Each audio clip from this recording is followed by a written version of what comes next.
Hey guys, how are you doing? Today's tutorial is about one of the most feared marksmen in the game, Melissa. She can literally carry a match if used the right way. Besides being very strong in 1v1, she's also excellent in team fights. Without a doubt, she's one of the best marksmen, especially for those who are just starting out. If you want to learn from scratch or have trouble playing with Melissa, don't worry. In this video, I'll explain in detail how her passive works, her skills, what build to use, and in the end, I'll bring some tips to help you maximize your gameplay with this needle-shooting machine. Let's start by talking about the passive. Melissa's passive is pretty simple and won't influence your gameplay that much. She deals 125% damage to minions, jungle monsters, and summoned units.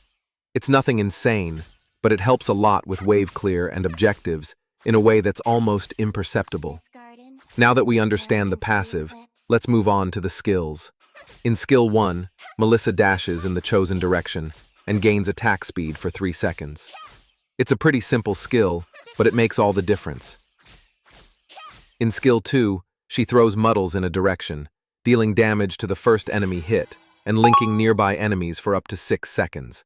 The linked enemies are slowed for a moment and can break the connection if they move out of Muddle's area. Okay, but what's the point of this connection? It's simple. Whenever Melissa attacks any target, an extra attack is launched from Muddles and goes straight to the enemies that are linked. You can also use the Attack Minions button to target Muddles itself, which helps a lot when you want to hit an enemy from a distance.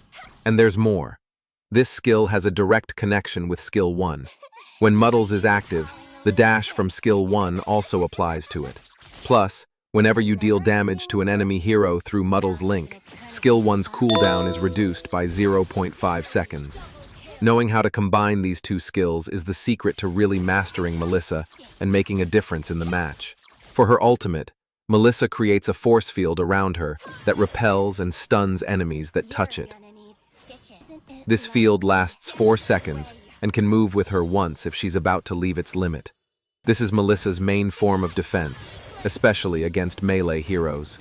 Now that we've seen how her passive and skills work, let's talk about builds and emblems. Melissa is a marksman focused on attack speed, but she can also deal a lot of critical damage, so you can build differently depending on the situation.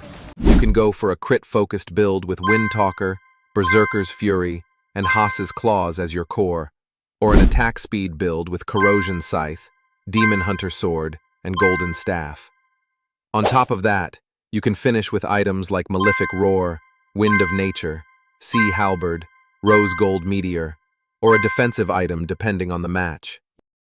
As for emblems, I always recommend the Marksman emblem. In the first slot, you can use Swift or Fatal. In the second, Weapons Master or Pull Yourself Together. And in the last one, War Cry or Weakness Finder. For Battle Spell, it's always Inspire. There's no better option for her. These are 2 builds I usually use and recommend for beginners, but of course feel free to make adjustments according to each match. And before wrapping up, let's go over the final tips so you can shine playing Melissa. Her early game is pretty strong compared to other marksmen, so take advantage of Muddles to pressure the enemy and secure a farm advantage. You can do this by attacking minions or even the gold shield. Another thing, use Muddles to check bushes safely. Always good to be cautious. When you go in on an enemy, make sure you're going to secure the kill, because after you use the dash, there's no going back. If the enemy has crowd control or an escape, you might end up dying. The ideal is to engage only after the enemy has used those abilities. Now, if it's against heroes with no escape, then just go all in, activate your ultimate, and you'll hardly lose. And if you've got Wind of Nature, even better.